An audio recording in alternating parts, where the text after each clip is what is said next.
জাপানের মতো উন্নত দেশে থেকেও কেউ দিনের পর দিন খাবার ছাড়া পানি ছাড়া অন্ধকারে পড়ে থাকতে পারে, আপনকে না দেখলে কেউ তা বিশ্বাসই করতো না। গঞ্জের ছেলে আপন ছিলেন জাপানের সাইতাম শহরের ক্লান্ত ইন্ডাস্ট্রিয়াল কলেজের প্রাক্তন ছাত্র। গত বছরের ডিসেম্বরের থেকে তিনি বিষণ্ণতা ভুগছিলেন। নিকটজনের কাছ থেকে জানা যায় শেষ কয়েক মাস ধরে ভীষণ হতাশগ্রস্ত ছিল আপন। আর্থিক সমস্যার কারণে কলেজের বেতন নিয়ে সমস্যা পড়েছিলেন আপন। সবার জানা থাকলেও কেউ এগিয়ে আসেননি। কলেজের বেতন বাকি, দীর্ঘদিনের গ্যাস পানি ও বিদ্যুৎ বিল পরিশোধ করতে না পারায় তার বাসা বন্ধ হয়ে গিয়েছিল সব ধরনের সুবিধা। ফোনের সিম কার্ডও ছিল বন্ধ, ফোন চার্জ দেওয়ার সুযোগও ছিল না। এক প্রকার ঘরবন্দি হয়ে গিয়েছিল তিনি। একটা সময় বন্ধুবান্ধব সবার সাথে দূরত্ব হয়ে যায়। প্রতিবেশীরা জানিয়েছেন গত 15 দিন ধরে কেউ তাকে বাসা থেকে বের হতে দেখেনি।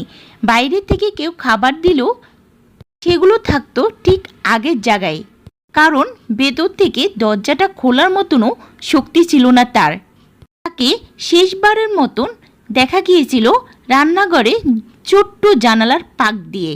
সে বলছিল 4 দিন ধরে কিছুই খায়নি, কিন্তু জাপানের নিয়ম অনুযায়ী অনুমতি ছাড়া কারোর দরজা ভাঙা যাবে না। পরে যখন পুলিশ সহ এসে অনেক ডাকাডাকির পরও কোনো সাড়া মেলেনি, তখন পুলিশ দরজা খুলে তার মৃত্যুর দেহ উদ্ধার করলো। তখন হয়তো তার ওজন ছিল মাত্র 10 কেজিরও কম। শরীরটা কাঠের মতন শক্ত হয়ে গিয়েছিল। একটি চোখ খোলা ছিল আর একটি আধ খোলা ছিল।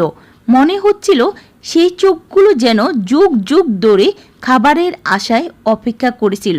পুলিশের ময়নাতদন্তে জানা যায় তার মৃত্যু হয়েছে আরও 2-3 দিন আগে। হয়তো সে একা নিঃসঙ্গ সম্পূর্ণ অন্ধকার করেই নিজেকে একাকার করে দিল। তো ভিউয়ার্স, এই মৃত্যুটা কি আমাদের সমাজের ব্যর্থতার প্রতিচ্ছবি নয়? একটু সহযোগিতা, একটু সময় হয়তো বদলে দিতে পারত তার জীবন।